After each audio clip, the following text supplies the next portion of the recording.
Hi there. Today I'm going to show you how to replace the ultraviolet bulb.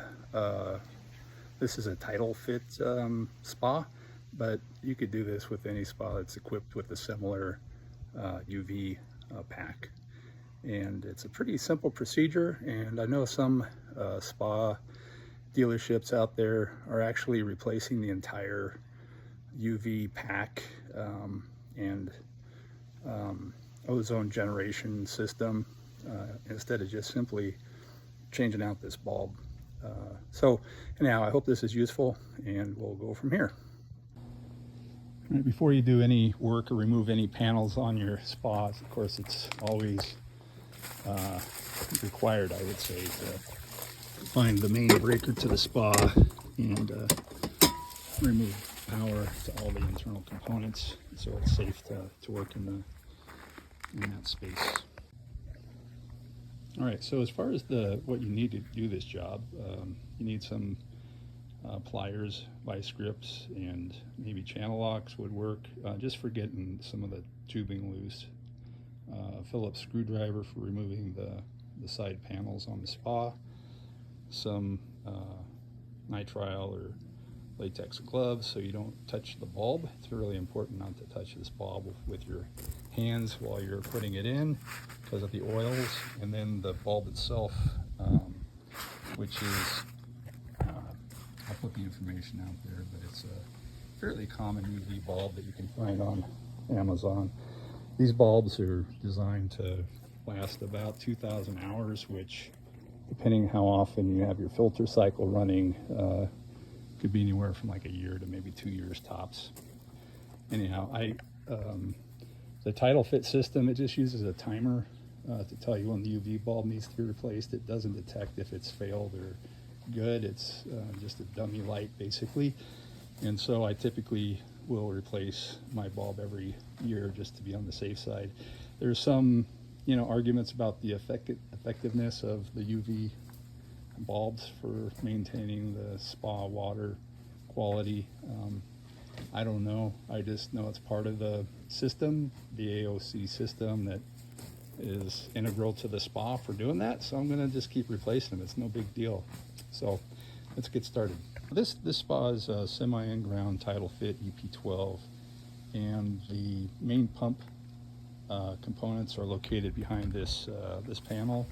And then if you go around on the side here, this is where the AOC system is with the UV bulb and the ozone generator.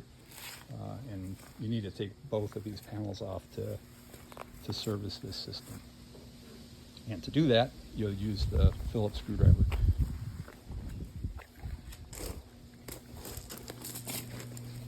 And it's pretty simple. I like leaving these center caps in. It gives a little bit, makes it a little easier to replace, put the panels back in once you get started. But then just a matter of okay, well, here's the panel removed off the back or front of the spa, whatever you want to call it.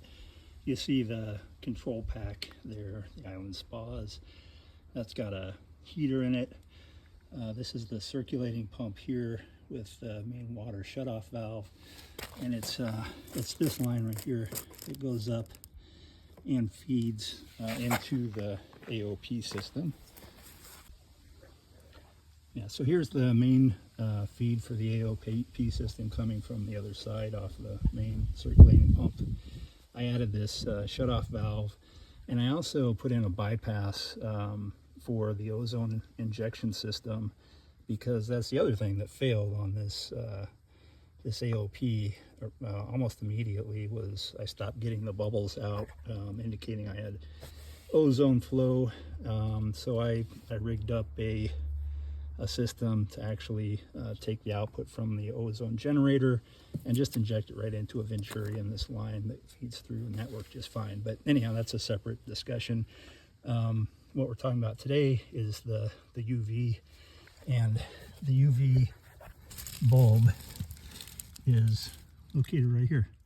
This is the housing for it, and it fits inside here. And so basically what we need to do is just pull off these two screws, pull this connector out, and the bulb will come out with it, and then replace the bulb. Fairly straightforward. All right, so now we've got the retaining clamp removed, and now you can see there's the bulb. So we'll pull the connector off the end. Get on. This is a good time to put on the good old gloves so you don't touch anything. All right, Gloves on. So it's going to be a little hard for me to film. We'll give it our best shot here. You pull loose this connector, and then simply slide the bulb out. This one actually looks like it's in pretty good shape still, but I'm seeing on this bulb. So here's the bulb, and this one has failed. I believe there's some, it's hard to see, but there's small particles of metallic in the tube. I believe that's the bulb filament has gone belly up. So anyhow, this is the bulb. It does have this rubber cap on the end. I think it's important to put that in. It's part of the system as it came from the manufacturer. All right, here's the new bulb. And spanking new right out of the box. So it's just a matter of, I guess if I'm going to get serious about this, I'll need a tripod at some point. But anyhow, put the end cap back on the filament, the bulb, like so. Insert the bulb back into its housing. Put the connector on. It's a 4-pin connector.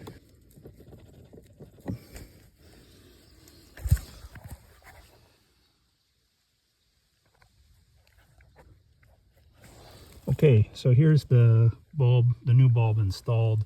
You want to make sure that the connector is pushed on firmly, so it's making good connection with the 4 pins. It felt like it was dependent upon position of the bulb. So on this unit, you might want to kind of dry fit it first before you put it in and make sure that you can get the bulb into the socket with good connection first, and then orient it the way as you put it in, because you can't put the bulb on the socket as you're sliding it in. You got to kind of put the bulb in first and then the socket. Anyhow, so here you just mash that connector back in place, and then apply the retaining clamps, put the panels back on, apply power, and you're good to go. You got a new bulb that should last another year. I hope this is helpful and saves folks some money, some DIYers that are doing their own thing and don't want to spend the hundreds or thousands of dollars the spa dealers charge to fix this problem. That's all. Thanks.